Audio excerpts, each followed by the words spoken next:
আমি লোভী না ভাইয়া, আমি সত্যি জানতাম না এই লকেটটার এত মূল্য ছিল, যার কারণে তোকে এত মূল্য দিতে হবে। উজান স্যারকে আমি অনেক ভালোবাসি ভাইয়া। আপনি কোথায় উজান স্যার? ভাইয়া আমাকে ভুল বুঝছে। আপনি তাড়াতাড়ি আসুন না, আমার সারা শরীরে খুব ব্যথা হচ্ছে, গায়ে জ্বালা করছে। কোথায় আপনি? কথাগুলো বলতে বলতে ডুকরে উঠল হিয়া। লুটিয়ে পড়ে শুয়ে পড়ল সেই পানি ভেজা মেঝেতে। সারা শরীর ব্যথায় কাঁপুনি দিতে থাকলো হিয়ার। মাথা ঝিমঝিম করতে থাকলো। একটা গোল্ডফিশ লাফিয়ে হিয়ার কাছে এসে পড়ল। কান্নারত চোখে তার দিকে তাকিয়ে রইল হিয়া। মাস্টারও বোধহয় হিয়ার এই ব্যথায় ব্যথিত হচ্ছে অনেকটা। ফোলা ফোলা চোখ দুটো অন্ধকারের মতো ঝাপসা হয়ে গেল। চোখ বুঝল হিয়া। বন্ধ চোখ বেয়ে গড়িয়ে পড়তে থাকলো চোখের পানি। ক্লান্তিতে একসময় ঘুমিয়ে গেল মেয়েটা। গলার কাছে চিলিক দিয়ে বের হওয়া রক্তটা একটু শান্ত হলো। এদিকে বোনকে আজ এভাবে আহত করে নিজেও নিজেকে শাস্তি দিতে থাকলো শিশির। যেই হাতে হিয়াকে মেরেছে সেই হাতে ভাঙা কাচের টুকরো বিধিয়ে নিজের অশান্ত মনকে শান্ত করার আপ্রাণ চেষ্টা চালাচ্ছে সে। হাত দিয়ে চুইয়ে চুইয়ে পড়ছে রক্তের বাড়িধারা। নিজের সন্তান তুল্য বোনকে এতটা আঘাত করবে জীবনেও কল্পনা করেনি সে, ভুলেও না। আমি হিয়াকে মারলাম মা। আমি আমাদের বাচ্চাটাকে এরকম করে মারলাম আজ। হিয়ার কি খুব কষ্ট হচ্ছে মা? আমি হিয়াকে মারলাম বলে বাবা আমার সাথে কথা বলতে চাইছে না, তাই না? আমি একটা খারাপ ভাই, খুবই জঘন্য আমি, খুব বাজে। একদিন পর উজান আজ তার কাজটুকু সেরে শহরে পা রাখতে না রাখতেই সোজা বাস থেকে নেমে রওনা হয় হিয়ার বাড়ির পথে। এই দুদিন তার হিয়া পিচ্ছি যে বড্ড ভাবিয়েছে তাকে। হিয়ার ফোন তো বন্ধ বন্ধ, তার উপর শিশির অবধি তার ফোনটা রিসিভ করে দায়সারাভাবে কথা বলছে। বাসের সিটে চোখ বন্ধ করে হিয়াকে নিয়ে ভাবতে গিয়ে উজান বুঝেছে হিয়া ছাড়া তার জীবনটা ধুধু মরুভূমির মতো, যার অস্তিত্ব আছে ঠিকই, কিন্তু সেখানে হিয়া ছাড়া বেঁচে থাকা অসম্ভব, অকল্পনীয়। হিয়া তো তার জীবনেই সেই মরুভূমির এক পশলা বৃষ্টি। দীর্ঘশ্বাস ফেলল উজান। যাকে দুদিন দেখতে না পেয়ে আমি ঘুমোতে পারছি না, সেই মেয়েটাকে দেখো কিরকম দিব্যি আমাকে ভুলে গিয়ে ভালো আছে। মানুষ তো একটা ফোন করে নাকি? চিন্তা হয় না আমার? যাই শুধু, এগুলো যত সব যা কিনেছি ওর জন্য, একটা কিছু ওকে দেবো না। কিন্তু উজান তো আর জানে না তার হিয়া ভালো নেই। কালকে সারাদিন নিজের ওই বদ্ধ ছোট্ট রুমটায় আহাজারি করেছে সে। একটু শব্দতেই মনে হচ্ছে এই তো বুঝি উজান স্যার আসলো তাকে বাঁচাতে, বন্দি খাঁচা থেকে মুক্ত করে তার খোলা আকাশে উড়িয়ে নিতে যেতে। কিন্তু উজান আসেনি, না সেদিন না কালকে। তার উপর শরীরের ব্যথাগুলো তীব্র থেকে তীব্র বেগে বাড়ছে তার। চাচি খাবার দিয়ে গেলেও এক লোকমা খেয়ে বমি করে ভাসিয়ে দিয়েছে মেয়েটা। তবুও শিশিরের পাথর মন গলাতে পারেনি হিয়া। পারেনি নিজের ভাইয়ের অভিমানের পাহাড় কাটতে। ভোরের দিক থেকে তীব্র জ্বরে কুকিয়ে ওঠে হিয়া, কিন্তু ভাইকে ডাকার সাহসটুকু আনতে পারেনি মনে। সকালে চাচি নাস্তা দিতে রুমে আসতেই হিয়ার শরীরে হাত রাখতে কেঁপে ওঠে। এ কি, মেয়ের গা তো আগুনের মতো গরম। কাজ ফেলে জলদি বাড়িতে আসলো শিশির। ঘড়িতে তখন 11টা ছুঁই ছুঁই। মরছে যাওয়া বোনের নিজের বুকে আগলে নিয়ে থার্মোমিটারে জ্বর মাপল শিশির। যা বুঝলো হিয়ার অবস্থা ভালো না, দ্রুত ডাক্তার দেখাতে হবে। চাচিকে দিয়ে সদর দরজার বাহিরে রিক্সা দাঁড় করালো শিশির। হিয়াকে কোলে নিয়ে আসলো উঠোন পেরিয়ে মাঝ রাস্তায়। ইতিমধ্যে উজানো এসে উপস্থিত সেই পথে। আজ কদিন বাদে পিচ্ছিটাকে দেখবে সে। শত মাইলের ক্লান্তি থাকলেও হিয়া পিচ্ছিকে দেখার আনন্দে শরীর ভুলে গেল তার সেই ক্লান্তি। মুখে এক আবেগী হাসি টেনে আসছিল উজান, কিন্তু না, মুমূর্ষু হিয়ার দিকে চোখ পড়তেই দমটা ওখানেই আটকে গেল তার। হিয়া অসুস্থ। হিয়া ঝাপসা চোখে উজানকে দেখতে পেলেও শরীর নাড়িয়ে কিছু বলার শক্তিটুকু জেতাতে পারল না। মনে শান্তি পেল অনেকটা, কিন্তু লাভ হলো না কিছুই। উজান হক চকিয়ে হিয়াকে ধরতে আসতেই বাদ সাধল শিশির। খানিকটা ধমকে গিয়েও হিয়ার দিকে তাকাতেই বুকটা ছিঁড়ে আসলো উজানের। শিশিরকে পাত্তা না দিয়ে হিয়াকে ধরতে যাবে অমনি এবার বাদ সাধল চাচি। চোখের ইশারায় শিশিরকে বলল, আমি হিয়াকে নিয়ে যাচ্ছি, তুই আয়। ব্যাপারটায় এবার অনেকটা অবাক হলো উজান। চাচি হিয়াকে নিয়ে হসপিটালের দিকে রওনা দিতেই শিশির উজানকে নিয়ে হেঁটে আসলো একটু সামনে। শিশির চুপচাপ, কিন্তু উজান না। তার মুখে অনবরত একটাই বাক্য বের হচ্ছে। হিয়ার কি হয়েছে শিশির? হিয়া এরকম করছে কেন? নিশ্চুপ শিশির তার পকেট থেকে সেই চেইন আর লকেটটা উজানের হাতে ধরিয়ে দিয়ে শান্ত গলায় বলল, তুই আমার অনেক কাছে একটা মানুষ হুসান। আমি চাই না কোনো কিছুর জন্য তোর আর আমার সম্পর্কটা নষ্ট হোক। বাকিটা তুই অনেক বুঝতার। আই হোপ তোকে আর এই বিষয়ে কিছু বলতে হবে না। কুয়াশাচ্ছন্ন নির্মল প্রকৃতি, চারদিকে বিরাজ করছে পিনপতন নীরবতা, শুধু কিছু পাখির গুনগুন কানে ভাসে হাওয়াতে উড়তে থাকা দূরের কোনো এক গাছের ডালের মর্মর ধ্বনি। আকাশে সূর্যমামার অস্তিত্ব চোখে পড়লেও তার তেজ এতই কম যে যেন দেখে মনে হচ্ছে সূর্যমামা এই ধরনীতে তার হাজিরাটুকুই দিতে এসেছে। এমনকি কিরণ বিলিয়ে উত্তাপ ছড়ানোর যে প্রয়াস তা আজ তার মাঝে নেই। সবুজ ঘাসগুলো দেখে মনে হচ্ছে শিশির ভেজা সকাল তাদের গোসল করিয়ে দিয়ে এখনো গাটা মুছে দেয়নি ভালো করে। বাড়ি থেকে খানিকটা দূরে সেই ধান ক্ষেতের মাঝে এক মাচাতে ঋতুকে নিয়ে বসে আছে হিয়া। আজ প্রায় 3 দিনের কাছাকাছি শিশির হিয়াকে আবার তাদের গ্রামের বাড়িতে তার মামার কাছে রেখে গিয়েছে আর বলেছে এখন থেকে নাকি হিয়া এখানেই থাকবে। হিয়ার শহরের সমস্ত পাট চুকে ফেলবে তার এই পাথর সমান ভাই। যদিও শিশির এরকম কিছুই করবে না, শুধু বোনকে একটু শাসাতে আর উজানের থেকে দূরে রেখে হিয়ার মনটাকে নরম করতে হিয়াকে এই 100 মাইল দূরে তার রেখে যাওয়া। কিন্তু ভালোবাসার মানুষ ছাড়া মন কি এত সহজে নরম হতে পারে? শিশির বুঝতে ব্যর্থ হয়েছে। ভেবেছিল দূরত্ব বাড়িয়ে দিলে ভালোবাসা মলিন হয়ে মিশে যাবে একটা সময়, কিন্তু দূরত্ব যে ভালোবাসাকে ভুলিয়ে না বরং তার মাঝে গভীর দাগ তৈরি করে। সেটা কি তার পাথর মন কখনো বুঝবে? পা দুলিয়ে হিয়ার সাথে গল্প করতে ব্যস্ত ঋতু। এই দুদিনে হিয়ার সব কাহিনী তার শুনে নিয়ে বুঝে গিয়ে হজম করা শেষ। এখন তার একটাই উদ্দেশ্য, বিচলিত হিয়াকে শান্ত করা। কিন্তু এই মেয়ে তো শান্ত হবার বদলে সময়ে সময়ে ওজান স্যার করে হেতিয়ে মরছে। দেখো তো কি জ্বালা। দেখ হিয়া, তুই যদি এখনো তোর ওই ঠকবাজ স্যারের জন্য নাকের পানি চোখের পানি এক করিস, তাহলে কিন্তু এই আমি আমি এই ফাঁকা খেতে তোকে একা রেখে বাড়ি চলে যাব। তোর যেতে ইচ্ছে হলে তুই যা, কিন্তু খবরদার আমার স্যারকে ঠকবাজ বলবি না ঋতু। এই পিড়িতে দেখলে তো গা জ্বলে যায়। এত যখন স্যার তোকে ভালোবাসে তাহলে আসলো না কেন তোকে নিতে? শোন, এসব বড়লোকের ছেলেদের বিশ্বাস নাই। দেখলি না হৃদয় তন্নির সাথে কি করলো? সব মজা লুটে নিয়ে বিয়ে করলো কাকে? নিজেদের লেভেলের একজনকে। এরপরও তুই বলবি যে তোর স্যার ভালো মানুষ? আমি কি তোকে এসব বলতে এখানে নিয়ে আসলাম ঋতু? যা তুই। লাগবে না আমাকে আমার কাউকে। সব ছেলের হৃদয় হয় না। আমার উজান স্যার সবার থেকে আলাদা। হ্যাঁ, ওই কর। এরপর শিশির ভাই আসুক, আমি দেখ কি বলি। এখনো ভীমরতিতে ভুগছে তোমার বোন। এত মার খাওয়ার পরও উজান কুজান ফুজান করে যাচ্ছে দিনরাত। আহ ঋতু, বড্ড বেশি কথা বলিস তুই।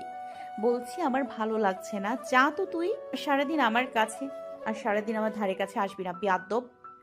হিয়াকে ভেঙচি দিয়ে ঋতু হনহন করে বাড়ির রাস্তার দিকে হাঁটা ধরল। দিনে 100 বার হিয়ার সাথে লাগে তার, কিন্তু ঘুরে ফিরে আবার ভাব হয়ে যায় দুজনের। ঋতু চলে যেতে চারপাশটা আবার নীরবতার ধারণ করল। হিমেল বাতাসে হিয়ার গা শিউরে উঠল। গায়ের চাদরটা আঁকড়ে হিয়া একটা শ্বাস ফেলল। ঘন কুয়াশার তাতে একটু ধোয়া উঠল। আর মনে আপন খেয়ালে মগ্ন হিয়া। আজ তো 3 দিন হবে, তাহলে কি ঋতুর কথাই ঠিক? উজান স্যার কি সত্যি তাহলে আসবে না হিয়াকে নিতে? আর ভাবতে পারল না হিয়া। ভাবনার অতলে যাবার আগে চোখ ভিজে আসলো তার। মাচা থেকে নেমে পায়ের জুতোটা পরে যেই সামনে হাঁটতে যাবে অমনি চোখ পড়ল তার থেকে 4-5 হাত দূরে দাঁড়িয়ে থাকা তার উজান স্যারের ওপর। থমকে গেল হিয়া, সাথে থমকে উঠল শীতলতায় ছোঁয়া চারিপাশ। দমটাকে সামনে নিয়ে হিয়া চোখ পিট পিট করে দেখতে থাকলো এটা কে। মাটির সাথে পা আটকে গেল হিয়ার। উজানকে দেখে যেন নড়ার শক্তি হারিয়ে ফেল মুহূর্তেই। হাত পা কাঁপছে, ঠোঁট নড়ছে, কিছু বলতে চাচ্ছে হিয়া, কিন্তু বলতে পারছে না। চোখ দিয়ে টপ টপ করে শিশির ফোটার মতো পানি ঝরছে। মুখের মধ্যে অভিমান আর অভিযোগের প্রতিচ্ছবি দেখা মিলছে স্পষ্ট। এত কেন আসতে দেরি করলো তার উজান স্যার? এত কেন? হিয়া এগিয়ে উজানকে আঁকড়ে ধরার শক্তি আনতে পারল না। উজান নিজেই পায়ে হেঁটে হিয়ার মুখোমুখি দাঁড়ালো। চোখের ভাষায় হিয়া তার অভিযোগ আর গভীরতা বুঝতে চাইল জানকে। হিয়ার এই করুণ চাহনি বুকে কাটার মতো বিঁধল উজানের। হ্যাসকা টানে হিয়াকে নিজের বুকে এনে ফেলল উজান। বাঁধ ভাঙল হিয়ার। হাউমাউ করে কেঁদে ভাসিয়ে দিল উজানের বুক। জড়িয়ে রাখা বাঁধনটা শক্ত হতে থাকলো ক্ষণে ক্ষণে। কিছু সময় বাদে অভিমানী হিয়া কাঁদতে কাঁদতেই বলল, ঋতু বলল আপনি নাকি আর আসবেন না, আপনিও হৃদয়ের মতো ফাঁকি দিয়ে আমাকে ভুলে যাবেন। আমি আমি তখন বললাম, না, আমার উজান স্যার বাকি সবার থেকে আলাদা। উনি কখনো তার হিয়াকে ঠকাতে পারে না। উনি আসবে। আমার আমার মন বলেছিল আপনি আসবেন। আপনি আমাকে ভুলে যেতেই পারেন না। ঋতু ভুল বলেছে, তাই না ভাইয়া, বলুন? হিয়ার মাথায় বলে রাখা হাতগুলো আরো গভীরভাবে বুলে দিয়ে উজান বলল, হুম, ঋতু ভুল বলেছে। চুপ, এখন আর কান্না চাই না আমি তোমার চোখে। আমাকে চাচি সব বলেছে। আদরে হিয়া উজানের আশকারা পেয়ে যেন আরো আদরে হয়ে উঠল। উজানকে আরো শক্ত করে জড়িয়ে নিয়ে বলল, চাচি চাচি কথা বলেছে আপনার সাথে? চাচি বলেছে আপনাকে ভাইয়া আমাকে এখানে রেখে গেছে? বলেছে আমি যদি আর কখনো উজান স্যার করি তাহলে আমার সব পড়াশোনাকে বন্ধ করে দেবে? উজান দীর্ঘ এক শ্বাস টেনে বলল, হুম, চাচি সব বলেছে আমাকে। তোমাকে শিশির কিরকম করে কতটা মেরেছে, কি কি অপমান তোমাকে আমার বাড়িতে ফেস করতে হয়েছে সব বলেছে। আমার খুব কষ্ট হচ্ছিল, সেসব সহ্য করতে পারি না আমি। আপনাকে বোঝাতে পারবো না। জানি। উজান হিয়ার কান্নারত মুখটা তুলে তার দু হাতের তালুতে ধরল। বুড়ো আঙুল প্রসারিত করে হিয়ার দু চোখ মুছে দিল তার নরম হাতে। একটু শান্ত হলো হিয়া, কান্না থামিয়ে বলল, ভাইয়া কখনো রাজি হবে না উজান স্যার। ভারী আর গম্ভীর কণ্ঠে উজান বলল, তোমার ভাইয়া না, তোমার 14 গোষ্ঠী নাচতে নাচতে রাজি হবে। আমাকে তো চেনো না এখনো। আর আপনার পরিবার কেউ রাজি হবে না উজান স্যার। ইভেন আপনার মাও না। ভাইয়া ঠিকই বলে, আমি আপনার জন্য না। হিয়ার ঠোঁট আটকে ধরল উজান। চুপ, ফার্দার আর এই কথাটা আমি তোমার মুখে যেন না শুনি। আপনি পারবেন আমার জন্য আপনার পরিবারকে ছাড়তে? সময় আসলে দেখবা সেটা তুমি। আর শিশির ভাইয়া? তোমার ভাইয়াকে তো আমি পরে দেখে নিচ্ছি। শিশিরের সাহস হয় কি করে তোমাকে এভাবে আঘাত করার? তোমার ভাইয়ের কপাল যে ভালো, আমি তার হাত দুটো এখনো 2 টুকরো করিনি। ভ্রু কুঁচকে তাকালো হিয়া। তার ভাইয়ের হাত ভাঙতে চাইছে। কিরকম দেখো। হোয়াট? এভাবে তাকানো গিয়েছে? ভাইকে নিয়ে বললাম বলে খুব রাগ লাগলো? হিয়া উধানের থেকে নিজেকে ছাড়িয়ে নিয়ে চোখ নাক মুছে মাচাটায় বসতে বসতে বলল, ভুলে যাবে না সে আপনারও বেস্ট ফ্রেন্ড হয়। উজান হিয়ার পাশে বসে সেই মাচাটায় শুয়ে পড়ল। আকাশপানে তাকিয়ে হিয়ার এক হাত নিজের বুকের কাছে টেনে রেখে বলল, না, যাইনি ভুলে। না তোমাকে, না শিশিরকে। হুম, তা এর পরেও কি করবেন ভাবলেন? কিচ্ছু না, যেভাবে প্রেম করছি এতদিন সেভাবেই প্রেম করব। কি করে এখনো? এত কিছুর পরেও এসব কথা বলছেন? বলুন তো আপনি, ভয় করে না আপনার? উঠে বসে হিয়ার নাক টেনে ধরে উজান বলল, না, কাকে ভয় করবে? তোমার ভাইকে? সে বাঘ না ভাল্লুক যে আমি তাকে ভয় পাবো? বাঘও না ভাল্লুকও না ভাইয়া, যে কিনা সেদিন একটার পর একটা চড় থাপ্পড় খাবার পর বুঝেছি আমি। আচ্ছা উজান স্যার, সত্যি যদি ভাইয়া বা আপনার পরিবার কেউ রাজি না হয় তখন কি করব আমি? পালিয়ে যাব। চোখ বড় বড় করে উজানের দিকে তাকালো হিয়া। কি বলে এই লোকটা, মাথাটা গেছে নাকি পুরো? যেখানে 2 চোখ যাবে তোমাকে নিয়ে পালিয়ে যাব, হারিয়ে যাব, গুম হয়ে যাব। আহা, ইয়ার কি না, আমি সিরিয়াসলি জানতে চাচ্ছি, বলুন না। উজান হিয়াকে নিজের বুকে আগলে ধরে বলল, তুমি উচ্চ মাধ্যমিকটা শেষ করে অ্যাডমিশন দাও, এর মধ্যে আমি ইন্টার্নিটাও শুরু করি। দেন আমি তোমার ভাইয়ের কাছে বলবো তোমাকে আমার হাতে তুলে দিতে। আর বাই এনি চান্স যদি কেউ রাজি না থাকে, দেন আমরা বিয়ে করে নিয়ে আলাদা থাকবো, ঠিক আছে? কিন্তু এত জলদি বিয়ে? হুম, তোমার ভাই আর চাচিদের যা কথা শুনে বুঝলাম, ওরা তোমাকে বেশি দিন বাড়িতে রাখবে না। অনার্স পড়তে পড়তে তোমার একটা ব্যবস্থা করবে। এর চাইতে আমরা বিয়ে করে নিলে ভালো হয় না বলো? কিন্তু এই 1 বছর কি করে ভাইয়াকে? ভাইয়া তো আমার সব বন্ধ করে দিচ্ছে। কিচ্ছু বন্ধ করবে না শিশির তোমার। হ্যাঁ, এখন একটু রাগে আছে, অভিমান করেছে শিশির। রাগটা কমলে নিজে তোমাকে নিতে আসবে, দেখো তুমি। আমার ফোনটাও তো কেড়ে নিছে। আমার খুব ভয় করে, আপনি বুঝবেন না। ভাইয়া এবার অন্যরকম রেগে আছে। আমি আছি না, কেন ভয় তোমার? তারপরও আমি তো বলেছি এদিকে কি হয় হবে সব সামলে নেব আমি। তুমি জাস্ট তোমার পড়াশোনাটাতে ফোকাস করবে হিয়া, না হলে কিন্তু আমি এবার খুব রাগ করব। হিয়া মুখে এক ফালি হাসি টেনে বলল, করবো তো পড়াশোনা।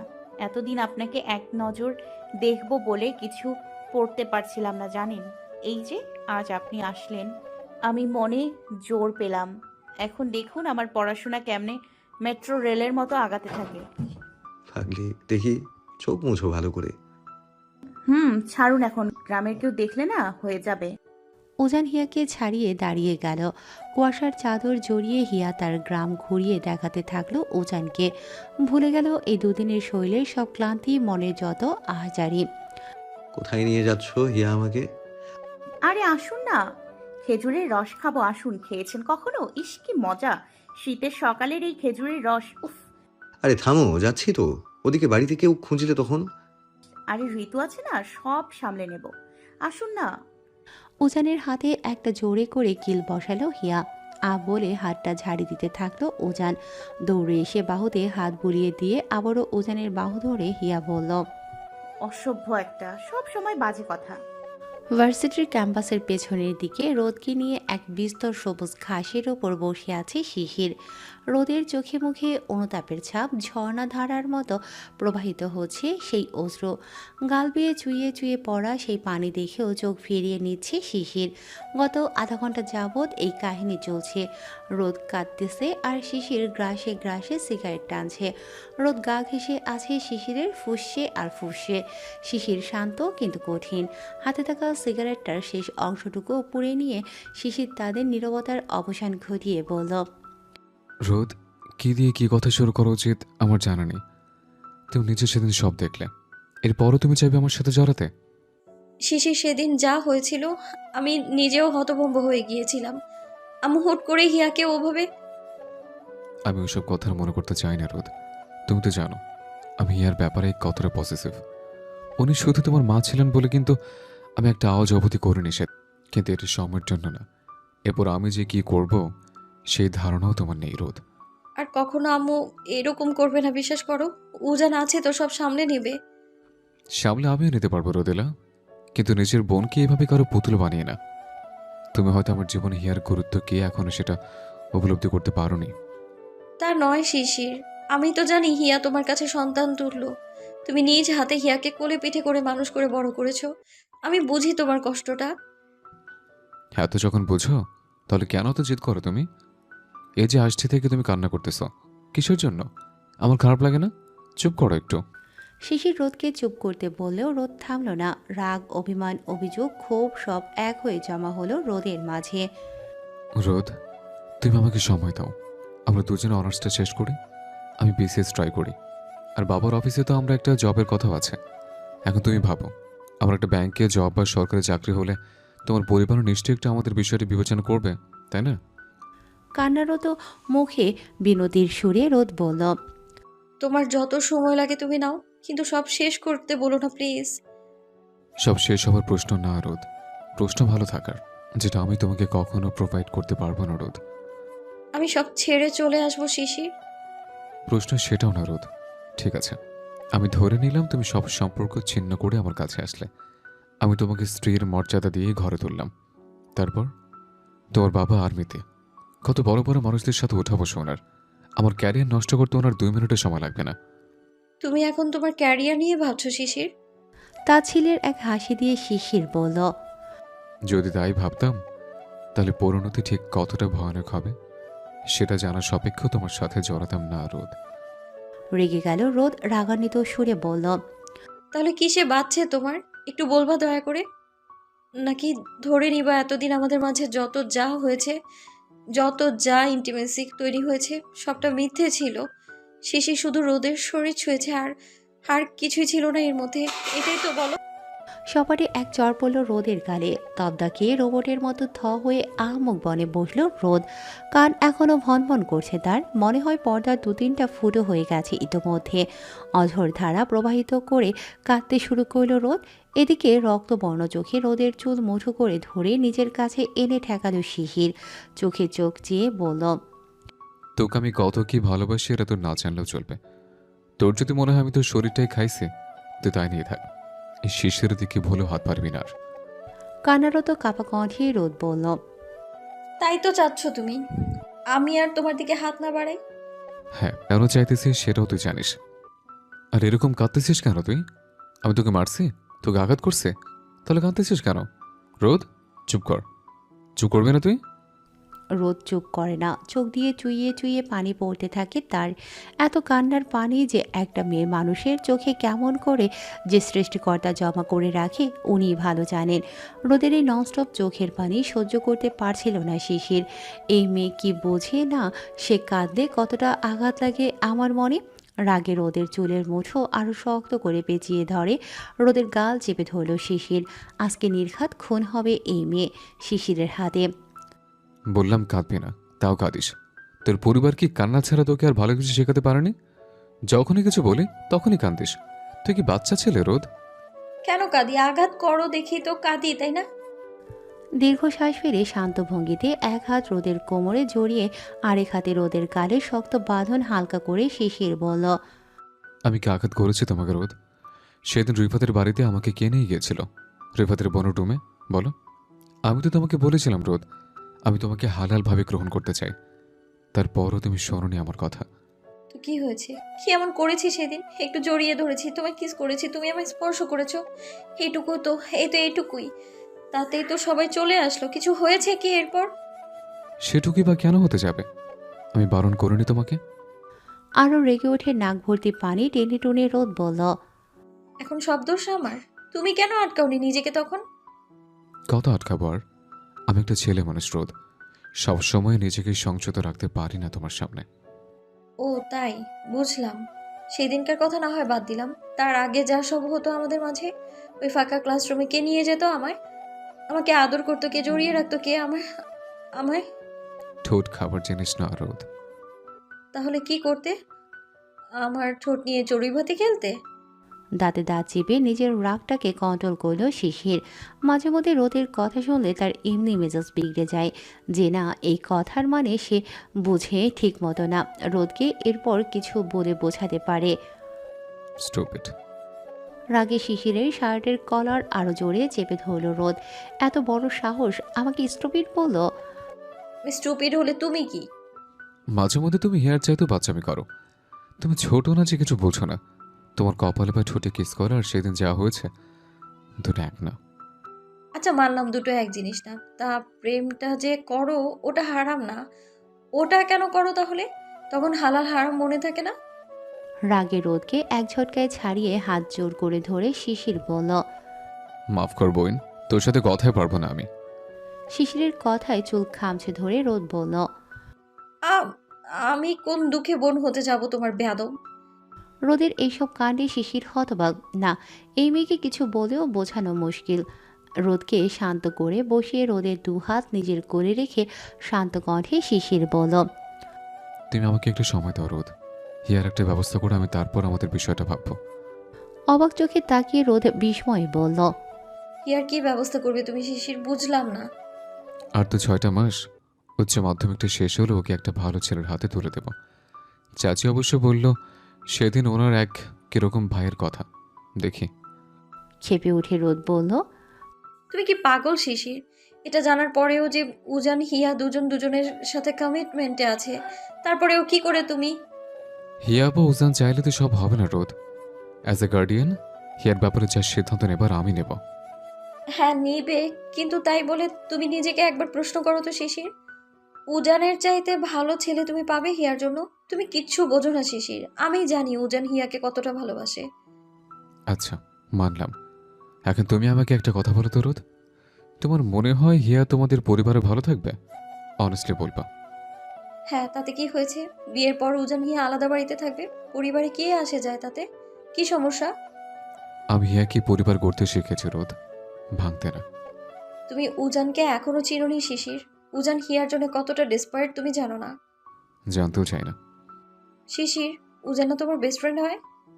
এজন্য আমি বেশি করে এই সম্পর্কটা চাই না। যাই হোক, তুমি বাসায় যাও, এখন দেরি হচ্ছে তোমার। না, তুমি আগে আমায় প্রমিস করো তুমি উজান আর হিয়ার মাঝে দেয়াল হয়ে দাঁড়াবে না।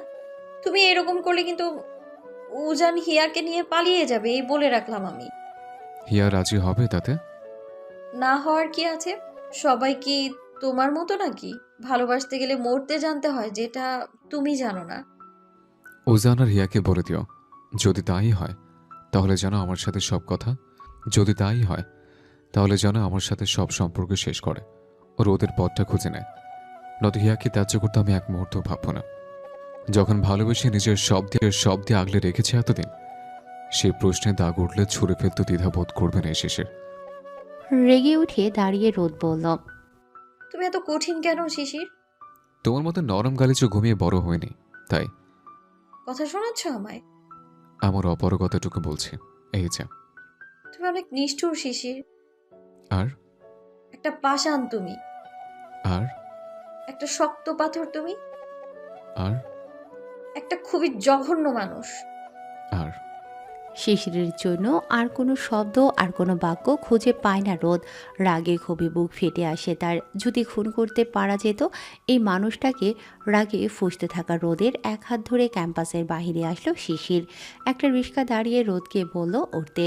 রোদ উঠল। শিশির রিক্সা মামার হাতে ভাড়াটুকু ধরিয়ে রোদের দিকে ঝুঁকে এসে রোদের মাথায় কাপড়টা ঠিক করে তুলে দিতে দিতে বলল, আমাকে কিছু সময় দাও রোদ, দেখি হিয়া কাজ নিয়ে আসতে যাব। অনেকদিন হলো রেখে এসেছে, পড়াশোনাটাও ক্ষতি হয়ে গেল অনেকটা। তুমি হিয়াকে আর আমার কাছে পড়তে পাঠাবে না শিশির? কেন আবার অপমানিত হবার জন্য পাঠাতে বলছো? শিশির, না রোদ, হিয়া আর তোমার কাছে যাবে না পড়তে, আর না উজানের কাছে। দৃষ্টির অগোচরে গিয়ে গোপনে নিজেদের ভালোবাসার উত্তাপ ছড়াতে থাকলো উজান আর হিয়া। অনেকদিন যাবৎ হিয়ার কলেজ বাদ দিয়ে সব বন্ধ থাকলেও 1 মাসের মাথায় আবার কোচিং শুরু হবে দেয় শিশির। তবে নিজে গিয়ে ঠিক সময়ে নিয়ে আসে, ঠিক সময় দিয়ে যায়, ঠিক কলেজের মতো। উজান এখন আর ঘন ঘন এ বাড়িতে আসে না। তবে তার সাথে যে শিশিরের সম্পর্ক খারাপ হয়ে ভেঙে গিয়েছে, ব্যাপারটা সেরকমও না। তারা ঠিক আগের মতো আড্ডা দেয়, গল্প করে, সবই হয় তাদের মাঝে। শুধু হিয়াকে বা রোদকে নিয়ে কোনো কথা ওঠে না তাদের মাঝে। উজান এমন একটা ভাব ধরে যে শিশিরের বলাতে হিয়ার সাথে এখন আর তার যোগাযোগ নেই। তাদের দুজনের পথ এখন আলাদা। উজানের মন তো চায় শিশিরের নাকের ডগা কেন শিশিরের সামনে দিয়ে সে তার হিয়াকে নিয়ে ঘুরুক ফিরুক, কিন্তু তারপর যে হিয়ার নিষ্ঠুর ভাই না আবার হিয়ার লেখাপড়া বন্ধ করে দিক। তাই অন্তত এসএসসির আগে সবটা শান্ত আর স্থিরভাবে চলতেই তাদের এই নীরব প্রেমের উষ্ণতা। লাল রঙে মোড়া ক্যাশ মেমো হাতে আবারও স্লিপ তৈরিতে ব্যস্ত শিশির। দোকানে কাস্টমার খুব কম, যা আছে তাতে লোকসানের অঙ্কটা পুরোটা কভার করা হয়তো সম্ভব হবে না 1 মাসে। হঠাৎই উজানের মা সহ ছোট্ট পলাশ এসে হাজির শিশিরের দোকানে। পলাশের পাশে উজানের মাকে দেখে অনেকটা চমকে উঠল শিশির। উজানের মা এই সময় এই অবেলায়? চাচু চেয়ার এগিয়ে বসতে বললেও উজানের মা বসলেন না। শিশিরকে বলল তার সাথে কিছু জরুরি কথা আছে, একটু যদি বাহিরে আসতো শিশির। একটা দীর্ঘশ্বাস ফেলে চাচু সহ বাহিরে আসলো শিশির। এরপর উজানের মা যেই কথাগুলো বলল সেটার জন্য একটুও প্রস্তুত ছিল না শিশির না চাচু। দেখো বাবা, তুমি উজান ছোট থেকে একসাথে মানুষ। আমি কখনো তোমাদের মাঝে কোনো ভেদাভেদ করিনি। তুমি বাড়িতে আসতে থাকতে আমি কখনো তোমাকে কিন্তু উজানের চাইতে কম করে দেখিনি, বলো? না আন্টি, সেসব নিয়ে কখনো কোনো অভিযোগ নেই আমার। আমি অনাথ হবার পরও আপনি আমাকে যে সম্মানটুকু দিয়েছিলেন আপনার বাড়িতে, তাই জন্য কিন্তু সেদিন এত কিছুর পরও আমি চুপ ছিলাম। তুমি বুঝদার শিশির, সব বোঝো। আমি বলছি না হিয়া খারাপ, হিয়া যথেষ্ট ভালো একটা মেয়ে, কিন্তু হিয়া শাহরিয়ার পরিবারের আসলে ভালো থাকবে না বাবা। আর উজানকে তো তুমি জানো, ও কীরকম জেদি। এখন তোমাকেই সবটা ম্যানেজ করতে হবে। আমি আমার তরফ থেকে হিয়াকে আয়ত্তে রাখতে চেষ্টা করেছি আন্টি, আপনি ভাববেন না। দরকার পড়লে আমি আরও একবার কথা বলবো উজানের সাথে এই বিষয়ে। আয়ত্তে রাখতে পারছো না আর কোথাও হৃদয়, আয়ত্তে রাখতে পারছো না আর কোথাও হিয়াকে? আজকেও উজান হিয়াকে নিয়ে আবারও মহিপুরে গিয়েছে, সে খবর জানো তুমি? এতদিন ভাবতাম হয়তো সব মিটে গেছে, কিন্তু না, শিয়াম না বললে তো এইসব কিছুই আমি জানতে পারতাম না এখনো। থমকে গেল শিশির। উজানের মার কথাটা ঠিক হজম করতে পারল না যেন। উজান হিয়া মহিপুর ঘাটে, কিন্তু হিয়াকে তো সে নিজে কোচিংয়ে নামিয়ে দিয়ে আসলো। তাহলে সেদিন হিয়াকে অপমানিত করার জন্য উজান বাড়িতে আমার সাথে তার চাচির সাথে যে ব্যবহারটা করেছে সেটা কোনোভাবেই আমি আমার ছেলের থেকে আশা করিনি। বাড়ির বড় ছেলের এরকম আচরণ, পুরো পরিবার জানাজানি হয়ে কথা বলা বলি করছে, এমনকি শিয়ামকে তো মেরে উজান হসপিটালাইজড পর্যন্ত করতে বাধ্য করেছে। শুধু উজানের বাবার ভয়ে কেউ উজানকে একটা প্রশ্ন করার সাহস করেনি এতদিনেও। এতে আমি কি করতে পারি আন্টি? ওজন তো ছোট না, বলেন ওকে কি করে? শিশির, তুমি আমাদের ফ্যামিলি সম্পর্কে সবটা জানো। আমাদের ফ্যামিলিতে এমন কোনো ছেলে মেয়ে নেই তারা ভালো একটা জায়গায় নেই। সেখানে থেকে নিজের ছেলের এরকম একটা ভবিষ্যৎ, আমি শুধু আমার ছেলের একটা সুন্দর কেরিয়ার দেখতে চাই। শিশির, হিয়া পড়াশোনা করছে, করুক। বয়স কত আর ওর? আমরা পরে ভাববো এই বিষয়। চাচু এগিয়ে এসে সৌজন্যতার সহিত বলল, পরে হবার এখন ভাবতে তো একটা সময় হবেই, তাই না আপা? এর চেয়ে যদি এখন ভেবেই আপনার একটা সিদ্ধান্তে আসতেন তাহলে হয়তো ছেলে মেয়ে দুটো শান্তি পেত। তার মানে আমি বলছি না যে আপনারা এক্ষুনি তাদের বিয়ে পড়িয়ে দিন। আমাদের হিয়াও তো এখন অনেক ছোট, কিন্তু তাদেরকে যদি কথা না শুনিয়ে একটু অভয় দিতেন, একটু যত্ন করে বোঝাতেন, তাহলে ওরা হয়তো ভবিষ্যতে কোনো ভুল করতো না। মিরাজ ভাই, মনে কিছু নেবেন না, জানেনই তো এটা কখনো সম্ভব নয়। আমি চাইলে যদি সব হতো তাহলে এতদিন হয়তো সাহরিয়ার বাড়িতে আমি আমার নিজের ঠিকঠাক একটা জায়গা করে নিতে পারতাম। আমি তো উজানের বাবা চাচা এদের চিনি, তাই বলছি বিষয়টা এত সহজ হবে না। শিশির দীর্ঘশ্বাস টেনে বলল, আপনি চিন্তা করবেন না আন্টি, আপনি নিশ্চিন্তে বাড়ি যান, এদিকটা আমি দেখে নিচ্ছি। উজানের মা আর কথা না বাড়িয়ে বেরিয়ে গেলেন সেখান থেকে। কিন্তু চাচু দোকান বয়ে এসে এই মিষ্টি মুখের অপমানটা ঠিক সহ্য করতে পারলেন না। এতদিন সব জানার পরও এই বিষয়ে তিনি একটা কথাও বলেননি হিয়াকে বা শিশিরকে, কিন্তু আজ বললেন, বলতে বাধ্য হলেন। আমার ছেলেমেয়ের জন্য কখনো এভাবে আমাকে কথা শুনতে হয়নি। শিশির যে কাজ তোদের জন্য হচ্ছে, হিয়াকে একটু শাসনে রাখ দয়া করে। এরকম কুটুম চাই না আমাদের। এরকম মন মানসিকতার মানুষদের পরিবারে তো আমি আমাদের হিয়াকে কোনোদিন বিয়ে দেব না। কথাটা যেন মনে থাকে তোর। আজ অনেকদিন বাদে নৌকা বিহারে বেরিয়েছে উজান আর হিয়া। পরীক্ষার এই 1 মাস তো বইয়ের সাগরে ডুবেছিল হিয়া। কোথায় উজান, কোথায় তার বাকি সব কাজ। টেস্ট ভালো দিতে না পারলে যে খুন হতে হতো তাকে তার এই নিষ্ঠুর ভাইয়ের হাতে। হয়তো সময় 3 ঘন্টা বরাদ্দ, যাক আজকের জন্য এতটুকু সময় যথেষ্ট দুজনের জন্য। নদীর পানিতে পায়ে পা ডুবিয়ে উজানের কাঁধে মাথা লুকিয়ে নদীর কলকল ধ্বনি কানে শুনতে ব্যস্ত হিয়া। উজান ব্যস্ত প্রেয়সীর উড়ন্ত চুলে বিলি কেটে প্রকৃতির শান্ত আমেজ নিতে। আজকের পরীক্ষা কেমন হলো বললে না তো একবারও? যেমন হয় রোজ সেরকমই হয়েছে। তার মানে ঠিকঠাক। ওই আর কি। আচ্ছা, ওসব পরীক্ষা, পড়াশোনা, কলেজ, এই কথাগুলো আজ থাক না একটু। কতদিন বাদে ঘুরতে আসলাম, এখন আমাদের নিয়ে কথা বলি আমরা প্লিজ। হিয়ার মাথার সাথে মাথা ঠুকে দিয়ে উজান বলল। আচ্ছা বলো, কি বলবে? হিয়া শুরু করলো আর এই 1 মাসে জমানো হাজারটা কথার ফুলঝুরি পানিতে পা দুলিয়ে দুলিয়ে উজানো মগ্ন হয়ে পড়ল প্রেয়সীর সব গল্প কাহিনী শুনতে। কখনো উজান তার হাতে থাকা টিস্যু দিয়ে মুছে দিল ঘরমাক্ত হিয়ার মুখ, কখনো বা হিয়া তার ওনাটাকে মুঠো করে নিয়ে মুছে দিল উজানের মুখে ভেসে ওঠা বিন্দু বিন্দু লোনা জল। গল্প চলছে অনেকক্ষণ, সাথে চলল কিছু একান্ত অন্তরঙ্গ মুহূর্তের রেশ। পানি থেকে পা তুলে নৌকার উপর দাঁড়ালো উজান। পকেটে থাকা ফোনটা বের করে তুলল তার পিচ্ছি হিয়ার হাজারটা পোজ আর ছবি। না, পিচ্ছিটা বড্ড বড় হয়ে গেছে দেখছি। এত মুখ ভর্তি মায়া এই মেয়েটার, মনে হয় যখন তখন গিলে ফেলি। হিয়া পা তুলে উজানের সাথে এসে দাঁড়ালো। উজান ঠোঁট ছোঁয়ালো হিয়ার কপাল ভাঁজে। সময় প্রায় শেষের পথে, এখন ফেরা দরকার। নৌকার ভাড়াটুকু মিটিয়ে হিয়াকে নিয়ে পাড়ে আসলো উজান। ভর দুপুর বিধায় মানুষজনের আনাগোনা কম। হাতে হাত গুজে নদীর পার ঘেঁষে হাঁটছে এই 2 প্রেমিক যুগল। ফিরতে তো মন চাইছে না কিছুতেই। যদি সময়টাকে এখানে বাঁধিয়ে রাখা যেত। মন খারাপ লাগছে? হিয়া গালে একটা মেকি হাসি টেনে বলল, কোথায়? এমনি খারাপ লাগছে? আবার আসবো। সময়গুলো এত দ্রুত কেন চলে যায়? যদি কিছু দিয়ে এই মুহূর্তটাকে শিকল পরিয়ে রাখতে পারতাম। একটু ধৈর্য ধরো, টেস্ট তো শেষ হলো, পরীক্ষার অ্যাডমিশন মিলিয়ে তো সবে আর 6টা মাস। তবে কি বলুন তো? আর কিছু বলতে পারল না হিয়া। হঠাৎই সামনের দিকে চোখ পড়তেই চোখ দুটো আটকে রইল হিয়ার। ইটের বাটটুকু পেরিয়ে কাকে নামতে দেখছে হিয়া। উজান হিয়ার দৃষ্টি অনুসরণ করে পেছনে ঘুরতেই শিশির এসে উপস্থিত তাদেরই মুখোমুখি। উজানকে কিছু বলার সুযোগটাও দিল না শিশির। তার আগে হিয়ার গালে সপাটে এক চর পড়ল শিশিরের হাতের। হিয়ার বাহু চেপে ধরে আবারও এক চর বসিয়ে দিল শিশির। রাগান্বিত কণ্ঠে বলল, আর কত ডোবাবি আমার মান সম্মান? এত করে শান্তি মেটেনি তোর? রেগে উঠল উজান। অনেক হয়েছে। আজ অবধি চুপ থাকলেও এবার শিশিরের এই বাড়াবাড়ি মাত্রা ছাড়াচ্ছে যেন তার কাছে। জাস্ট স্টপ শিশির, ওভাবে ধরেছিস কেন ওকে? হিয়ার লাগছে না? ছাড় ওকে।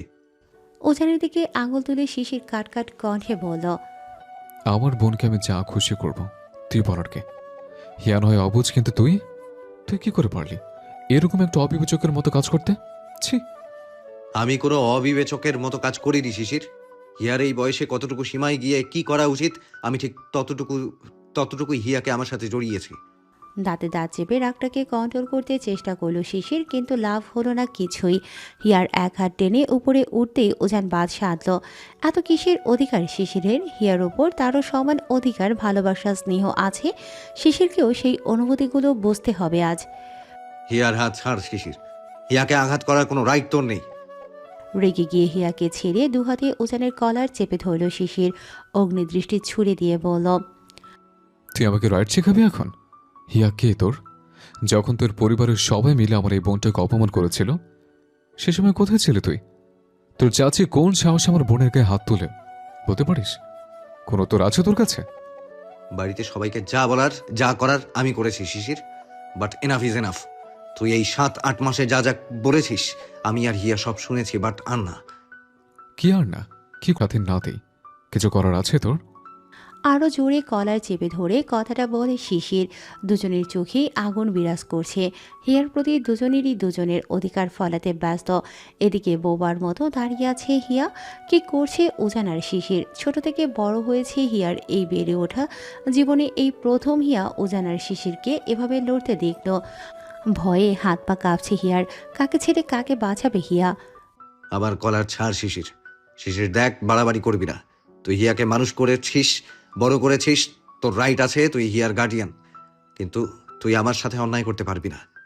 আর আমার বোনের সাথে যে অন্যায় হচ্ছে তুই তো তোর মতো মজা নিচ্ছিস, কিন্তু তোর পরিবার? এবার আর নিজেকে সামলাতে পারল না ওজার। নিজেও শিশিরের কলার চেপে ধরে বলল, একদম বাজে ইঙ্গিতে কথা বলবি না শিশির। হিয়া কোনো খাবার জিনিস না যে আমি ওর মজা নেব। তাহলে এখানে এসব কি হচ্ছে তোদের মাঝে? আমাকে শেখাচ্ছিস তুই? তোর পরিবার, তোর মা দোকান বয়সে আমার বোন কিরকম ভালো না খারাপ তার ব্যাখ্যা দিয়ে যায়। এত সাহস পায় কোথায় ওনারা? মা কি বলেছে তোকে? আমার বোনকে আমি আয়ত্ত রাখতে পারি না। আমার বোন নোংরা। তোর ভাই বলে আমার বোন বাজারের মেয়ে। এত অডাসিটি পায় কোথেকে ওনারা? আর তুই হিয়া? উজানের কলার ছেড়ে হিয়ার দিকে তেড়ে আসে শিশির।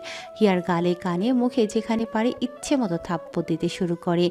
ভয়ে পিছিয়ে আসে হিয়া। হালকা কাদায় পা হড়কে যায় তার। শিশির চুল মুঠো করে ধরে নিজের গায়ের সর্বশক্তি প্রয়োগ করতে শুরু করে। কি চাচ্ছিস তুই হিয়া? ভাইয়াটাকে এত অপমানিত করে কি শান্তিটা পাস? বল, মারতে চাস আমাকে? মেরে ফেলতে চাস? বল সেটা। একবারে মরে যায় তাহলে। লাভ দেবো এই নদীতে। বল, লাভ দেবো এই নদীতে? বল, দেব? আমি থাকবো না, কে তোকে কিছুতেই বাধা দিবে না। বল, দেব লাভ? হাত জোর করে কাঁদতে কাঁদতে হিয়া বলল, না না না না না, তুই কেন মরবি? তুই মরে গেলে আমার কি হবে? আমি কোথায় যাব? হুসান আছে। এখন তোর আমার কোনো দরকার নেই। তোর আছে কি? যা তুই চলে, আর আসবি না আমার কাছে। আমি কে তোর? না কেন এরকম বলতেছিস তুই?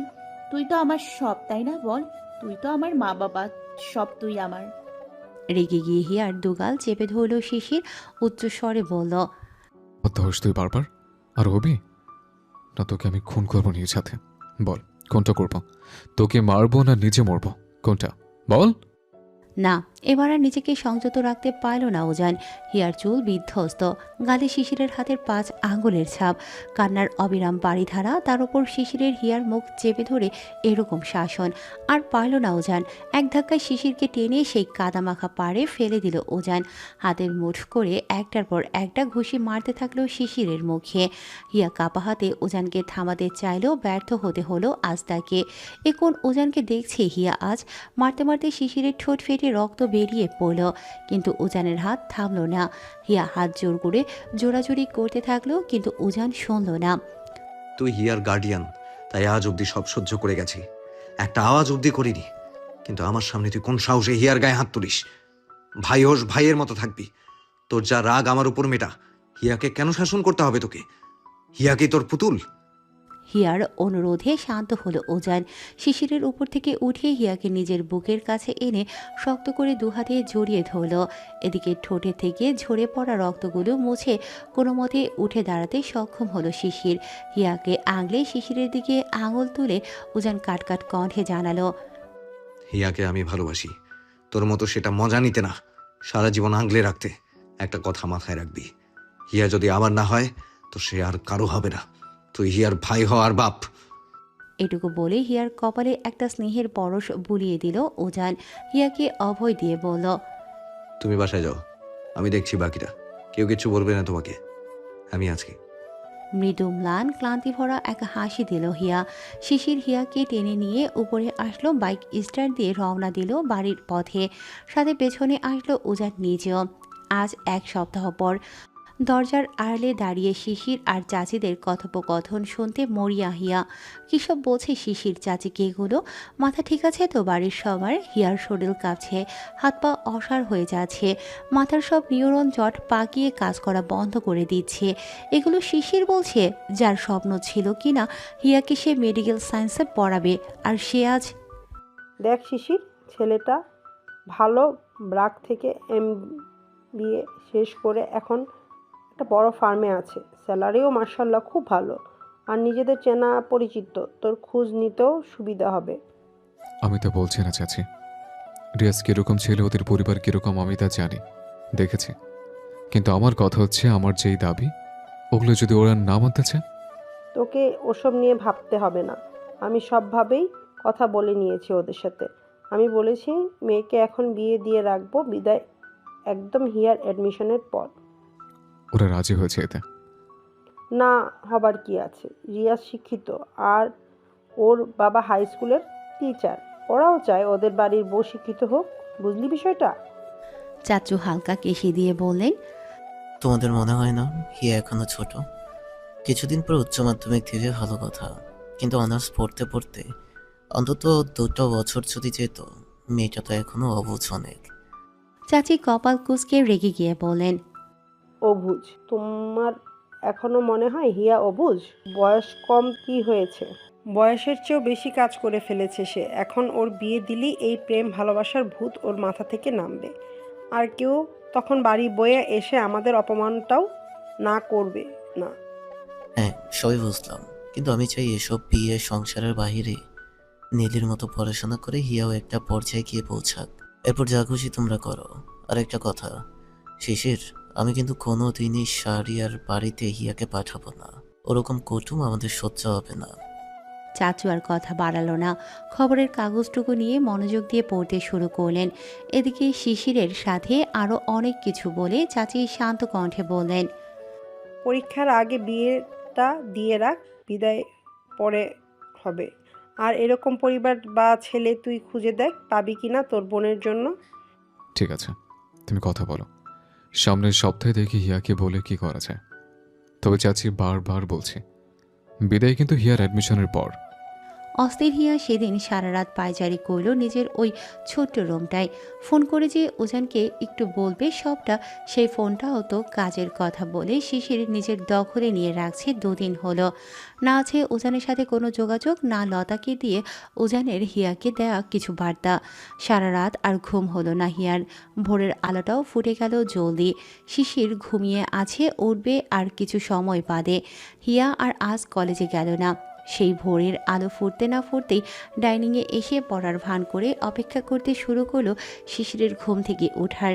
সকাল তখন 8টার কিছু পর ঘুম ভেঙে ফ্রেশ হয়ে তাওয়ালে দিয়ে মুখ মুছতে মুছতে ডাইনিং পেরিয়ে আবারও রুমে আসলো শিশির। মনের সাথে একটা বৃহৎ যুদ্ধ করে নিজের মনটাকে অটুট করে হিয়া এসে দাঁড়ালো শিশিরের সামনে। অস্থির হিয়ার অঙ্গভঙ্গি সাথে বিচলিত কণ্ঠে হিয়া প্রশ্ন করলো তাদের এরকম সিদ্ধান্তের ঠিক কী কারণ, কেন তারা এত বড় একটা বোঝা চাপিয়ে দিতে চাইছে হিয়ার এইটুকুনি একটা মাথার ওপর। ভাইয়া আমি পড়াশোনা করতে চাই, আমিও রোদাপুর মতো ভার্সিটি যেতে চাই, পাবলিকে পড়তে চাই। তুই এরকম করিস না আমার সাথে। স্বাভাবিক কণ্ঠে শিশির বলল, তোকে তো পড়তে কেউ নিষেধ করছে না, না কেউ বাধা দিচ্ছে। ভাইয়া নিষেধ করা আর বাধা দেয়া সেটা প্রশ্ন না। আমি জানি তুই আমাকে পড়াবি, যতদূর আমি চাই ততদূর পড়াবি, কিন্তু একটা সম্পর্ক রেখে একটা কমিটমেন্ট তৈরি করে আমার পক্ষে কি করে পড়াশোনা চালিয়ে যাওয়া সম্ভব তুই বল। একটা সম্পর্ক করে যখন এত দূর অবধি এসেছিস, বাকিটা নিশ্চয়ই পারবি। ভাইয়া সম্পর্ক আর বিয়ে দুটো আলাদা জিনিস। আমি কি করে দুটো মেনটেন করে চলবো?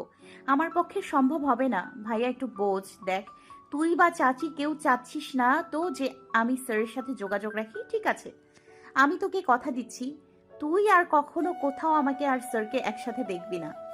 তুই আমার ফোন রেখে দিয়েছিস, তো রাখ তোর কাছে, আমার সেটাও চাই না, কিন্তু এত বড় অন্যায় আমার সাথে করিস না তোরা। একটা তার ছেলের হাসি টেনে শিশির বলল। তোর সাথে আমি অন্যায় করি হিয়া। হিয়া শিশিরের হাত দুটো মুঠো করে ধরে এগিয়ে এসে বলল, আমি তো তা বলিনি ভাই, তুই অন্য মানে খুঁজবি, কিন্তু এই বিয়ে আমার সাথে হলে আমি এটা মেনে নিতে পারবো না ভাই, প্লিজ একটু দয়া কর। শিশির কিছু বলল না। হিয়ার মাথায় হাত বুলিয়ে দিয়ে তৈরি হয়ে নিল। হিয়া শিশিরের নীরবতার মানেটা ঠিক বুঝতে পারল না। শিশির কি রাজি না? এখনো কিছু চলছে শিশিরের মনে। এদিকে হিয়ার মুখে এসব শুনতেই রাগে পুরো কঠিন একরূপ ধারণ করল উজান। যোগাযোগ রাখতে দিচ্ছে না। হিয়ার ফোন কেড়ে নিয়েছে, ওকে ফাইন, কিন্তু বিয়ে, এটা কি কোনো ছেড়ে খেলা? একটা মুহূর্ত বিলম্ব না করে শিশিরের দোকানের সামনে এসে হাজির উজান। ক্যাশ মেমো হাতে আজও হিসাব গুনতে মগ্ন তখন শিশির। উজান এসে এক লহমায় টেবিলের ওপর যা আছে সব ছুড়ে দিয়ে শিশিরের দিকে অগ্নিদৃষ্টি ছুড়ে দিয়ে বলল, তোর সমস্যাটা কি? কি চাইছিস তুই? হিয়ার ভবিষ্যৎটা নষ্ট করতে? ও একটা বাচ্চা মেয়ে, তুই কি করে ওকে এখন বিয়ে দেবার কথা ভাবতে পারলি শিশির? কোলের ওপর পড়া ক্যাশ মেমোটা ঠিক করে টেবিলের ওপরে রেখে স্বাভাবিক কণ্ঠে শিশির বলল, বাচ্চা মেয়ে যখন, তখন রিলেশনে কেন জড়িয়েছিল ওকে? হিয়ানা তোর স্টুডেন্ট ছিল। রিলেশনে জড়ানো আর এ বয়সে বিয়ে করার মধ্যে আসমান জমিন ফারাক আছে শিশির। মেয়েটাকে তো অ্যাটলিস্ট ইন্টারটা শেষ করতে দে। হিয়ার বিয়েও হবে, সে ইন্টারও শেষ করবে, এ নিয়ে তোর মাথা না ঘামালে চলবে। শিশিরকে এত স্বাভাবিক দেখে আরও রেগে উঠল উজান। শিশিরের দিকে আঙুল তুলে বলল, জাস্ট স্টপ শিশির, অনেক বাড়াবাড়ি শুরু করে দিয়েছিস তুই। হিয়ার জন্য আমি কত দূর যেতে পারি তার কোনো ধারণাও তোর নেই। শিশির চেয়ারে হেলে বসে বলল, তাই গিয়ে দেখা কি করতে পারিস। এখন পর্যন্ত তো নিজের ফ্যামিলিকে মানাতে পারলি না, নিজের চাচিকে দিয়ে একটা ক্ষমব না, আর বড় বড় লেকচার ছাড়িস। আমি কিন্তু হিয়াকে তুলে নিয়ে যাব শিশির। এত বুকের পাটা আছে তোর, তুলে নিয়ে গিয়ে কি করবি? 2 দিন পর ফ্যামিলির চাপে পড়ে তো ছেড়েই দিবি, তাহলে এত নাটকের কি দরকার? তুই হয়তো আমার ভালোবাসার গভীরতাটা এখনো উপলব্ধি করতে পারিসনি শিশির। হিয়ার জন্য পরিবার কেন, আমি আমার মা বাপকেও ছাড়তে রাজি। কিন্তু আমি রাজি না। যা এখন বাড়ি, পরে কথা বলবো, আমার কাস্টমার দাঁড়িয়ে আছে বাইরে। টেবিলের উপর একটা ঘুষি দিয়ে উজান বলল, ড্যাম ইয়োর কাস্টমার শিশির। নিজের বোনের জীবন নিয়ে খেলে এখন তুই হিসাবের খাতা গুনছিস। সেই মন ইউ শিশির, সেই মন ইউ। আমার তো এটা ভেবে অবাক লাগছে, এই শিশির কিনা আমার বন্ধু ছিল, তোর সাথে বন্ধুত্ব রাখতেও এখন ঘেন্না লাগছে আমার। তাহলে রাখিস না, আমি বা হিয়া কেউ তো তোর পর্যায়ে পড়ি না। স্টপ শিশির, আর কত? তুই তো নিজে হিয়াকে বলতি পৃথিবীতে প্রত্যেকটা মানুষ ভিন্ন রকমের হয়, কেউ ভালো কেউ মন্দ। তাহলে চাচির একটা ব্যবহারে তুই তোর বোনকে কষ্ট দিচ্ছিস, আমাকে দূরে করে দিচ্ছিস। আর রোদেলা মেয়েটা রোজ রাতে তোর জন্য কান্না করে করে মরে, আর তুই এত পাষাণ তো তুই ছিলি না। মেয়েটার কি দোষ এখানে? ওর ভালোবাসা তো জেনুইন, তাই না বল? হয়েছে তো লেকচার দেওয়া, প্লিজ এখানে সিনক্রেট করিস না, এটা আমার কাজের জায়গা। শিশির, 2 দিন পর কলেজ থেকে ফিরে ব্যাগটা কোনো মতে চেয়ারে থুয়েই হাপিত্তেশ করছে হিয়া। উফ, জানুয়ারিতে হাড় কাঁপানো ঠান্ডা হবার কথা, তা না হয়ে এত সূর্যের তেজ কেন আজ? সুন্দর সুন্দর স্কিনটা হিয়ার ঝলসে গেল পুরো। ঘরমক্ত মুখটা টিস্যু দিয়ে মুছে হিয়া জগ থেকে পানি ঢালতে ঢালতে বলল, কি গো চাচি আম্মু, আজ এত খাবারের আয়োজন, রোস্টের কি সুন্দর ফ্লেভার আসছে দেখো। যাক, এসেছিস যখন এই সালাদগুলো কেটে দিয়ে সুন্দর করে গোসলটা সেরে আয় তো। গোসল কি করে সুন্দর করে করতে হয় চাচি? পাগলি মেয়ে, বললাম যে মাথাটা ভালো করে শ্যাম্পু করে একটু সুন্দর হয়ে যাক। আর শোন, সেবার ঈদে যে জামাটা বানালি আজ ওটা পরিস, তোকে ও জামাটাতে অনেক সুন্দর মানায়। হঠাৎ আজকে আমাকে সুন্দর করে সাজতে বলছো যে? বাইরে যাব নাকি কোথাও ঘুরতে? দূর বোকা, বাইরে যাব কেন? শিশির বলেনি তোকে কিছু? কপালে হালকা ভাঁজ এঁকে হিয়া অবাক দৃষ্টি ছুড়ে বলল, কি বলবে? কেন, আজ যে রিয়াজদের বাড়িতে আসছে তোকে দেখতে, তুই জানিস না? হতভম্ব হয়ে দাঁড়িয়ে পড়ল হিয়া। হাত পা সব ছেড়ে দিতে থাকলো নিমিষেই। পানির জগটাও বেসামারে কিছু পানি পড়ে গেল টেবিলে। কাপা কণ্ঠে হিয়া বলল, মানে কি সব বলছো কি তুমি চাচি? মানে আবার কি আছে? আমাদের সব কথাবার্তা তো শেষ। ওরা তো তোকে আগেই পছন্দ করেছিল, সেবার আমার সাথে গেলি না বেড়াতে। রিয়াজের মার তোকে ভীষণ ভালো লেগেছে, ওরাই তো প্রস্তাব দিয়েছে প্রথমে। তোর ভাইকে বললাম, ও কথা বলল, তারপর গিয়ে না সব ঠিক হলো। আমাকে না জানিয়ে কি করে তোমরা সব ঠিক করতে পারলে? এটা আমার বয়স বিয়ে করার, সবে 18তে পা রাখছি, উচ্চ মাধ্যমিকটাও শেষ হয়নি। কি করে পারলো ভাইয়া এটা করতে? দেখ হিয়ামা, এমনিতেই তোর জন্য অনেক অপমান সহ্য করতে হয়েছে, তোর ভাইকে সাথে তোর চাচুকেও। এখনও হচ্ছে, আর জিদ করিস না মা।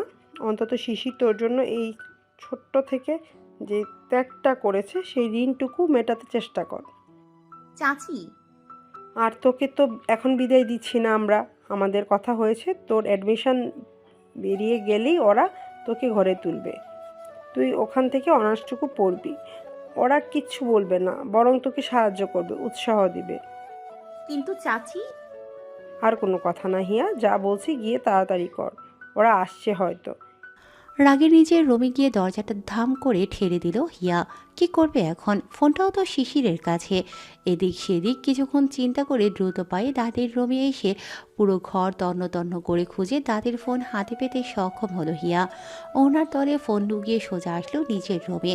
কিন্তু এখন চাচির সামনে কথা বলবে কি করে? সাত পাঁচ না ভেবে জামা কাপড় নিয়ে সোজা গোসলে ঢুকে পানির ট্যাপ ছেড়ে দিয়ে উজানকে কন্টিনিউয়াসলি ট্রাই করতে থাকলো হিয়া। কিন্তু লাভ হলো না কিছুই। 10 মিনিট পার হচ্ছে কিন্তু উজান ফোন তুলছে না। গোসল করতে সময় নিল হিয়া পাক্কা আধা ঘন্টা। ভেজা হাতে কোনো রকমে জামা পাল্টে লাগাতার উজানকে ট্রাই করছে হিয়া, কিন্তু ফলাফল এখনও শূন্য। হিয়ার হাত কাঁপছে, সাথে কাঁপছে পুরো শরীর। গোসল করেও কপালে বিন্দু বিন্দু ঘামের দেখা মিলছে না। আর বেশি দেরি করা উচিত হবে না। চাচির ডাকে রুমে এসে মাথা মোছার ভান করল হিয়া। কিছু সময় বাদে চাচি ডেকে বলল, হিয়া মা, এই পানিটা সোফার ঘরে দিয়ে আয় তো মা। হিয়া কোনো রকমে ফোনটা বালিশের তলে গুজে ট্রে হাতে ডাইনিংয়ে আসতেই থমকে গেল যেন। কাজী সাহেব কি করতে কি আসছে এখানে? কাপা হাতে ট্রেটা ডাইনিংয়ে রাখতেই হিয়া চোখের ইশারায় দাদিকে বলল। কাজী সাহেব এখানে কিসের জন্য? দাদি কিছু বলার আগে কাজী বলে উঠলেন, এই কি মেয়ে? দাদি মাথা নাড়িয়ে সম্মতি দিলেন, মানে বুকটা শূন্য থেকে শূন্য হয়ে আসলো হিয়ার। তার মানে রিয়াজদের বাড়ি থেকে শুধু হিয়াকে দেখতে না, বিয়ে পড়িয়ে দিতেও আসে। এক মুহূর্ত সেখানে না থেকে রুমে আসলো হিয়া। চাচি ডাইনিংয়ে সব সুন্দর মতো সাজিয়ে হিয়াকে বলল, আমি গোসলে যাচ্ছি হিয়া, শিশির আসছে বললো তোর চাচুর সাথে। তুই একটু দেখিস দাদি বা কাজী সাহেবের কিছু লাগে কিনা। চাচি গোসলে যেতেই রুমের দরজা লাগিয়ে আবারও উজানকে ট্রাই করতে থাকলো হিয়া। 5 বারের পর 6 বারে গিয়ে ফোন ধরল উজান। হিয়ার এই মুহূর্তে এমন অবস্থা যে বাড়ির পরিস্থিতি বর্ণনা করতেও শ্বাস আটকে আসছে তার। হিয়াকে রাগ করতে দেখে উজান হেসে দিয়ে বলল, একটু ছাদে গিয়েছিলাম পাগলি, এই জন্য এত অস্থির হতে হয়। হিয়া খুলে বলল তার এই অস্থিরতার মূল কারণ। বিচলিত কণ্ঠে খুলে বলল পুরো ঘটনার আদ্যপ্রান্ত। কান্নারত হিয়ার মুখে এই কথাগুলো যেন ঠিক সহজভাবে হজম করতে পারল না উজান। একটা দীর্ঘশ্বাস টেনে উজান হিয়াকে অভয় দিয়ে বলল, রিল্যাক্স হিয়া, কাম ডাউন। থাকলে আমার চুপ করো একটু। আমি আপনাকে ছাড়া কি করে অন্য কাউকে, এটা সম্ভব? আপনি বলুন। সম্ভব নাই তো। তুমি একটু শান্ত হও। তোমার প্রেশার লো না পাখি? আমি আসছি তোমাকে নিতে। তুমি একটু কান্নাটা থামাও। আমি পারছি না উজান, আমার খুব ভয় হচ্ছে। আমি আমি আমি কি করে?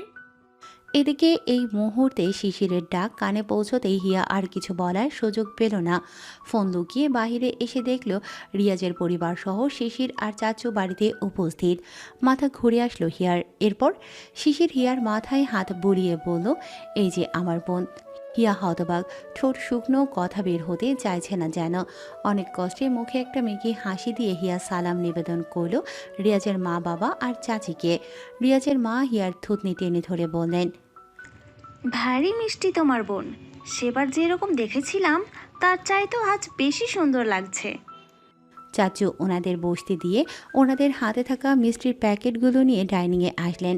চাচি তাড়াহুড়ো করে গোসল সেরে মাথায় তোয়ালে দিয়ে পেঁচিয়ে ভেজা পায়ে রুমে এসে অভ্যর্থনা জানালেন সবাইকে।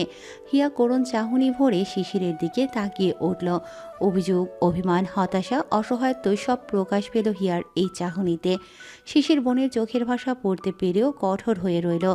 চোখের ইশারায় হিয়াকে বলল, যা ভেতরে। হিয়া চোখ দিয়ে এক ফোঁটা পানি ফেলে ক্ষোভ ভরা আবেগে রুমে এসে বসে রইল। এদিকে হিয়ার ফোন কেটে দেওয়ার পর থেকে উজান কন্টিনিউয়াসলি হিয়ার দাদির নাম্বার থেকে শুরু করে হিয়া, শিশির সবাইকে ট্রাই করে যাচ্ছে, কিন্তু কেউ ফোন তুলতেই চাইছে না। শার্টের বাঁধনটা আলগা করে রুমে পায়চারি করে যাচ্ছে উজান।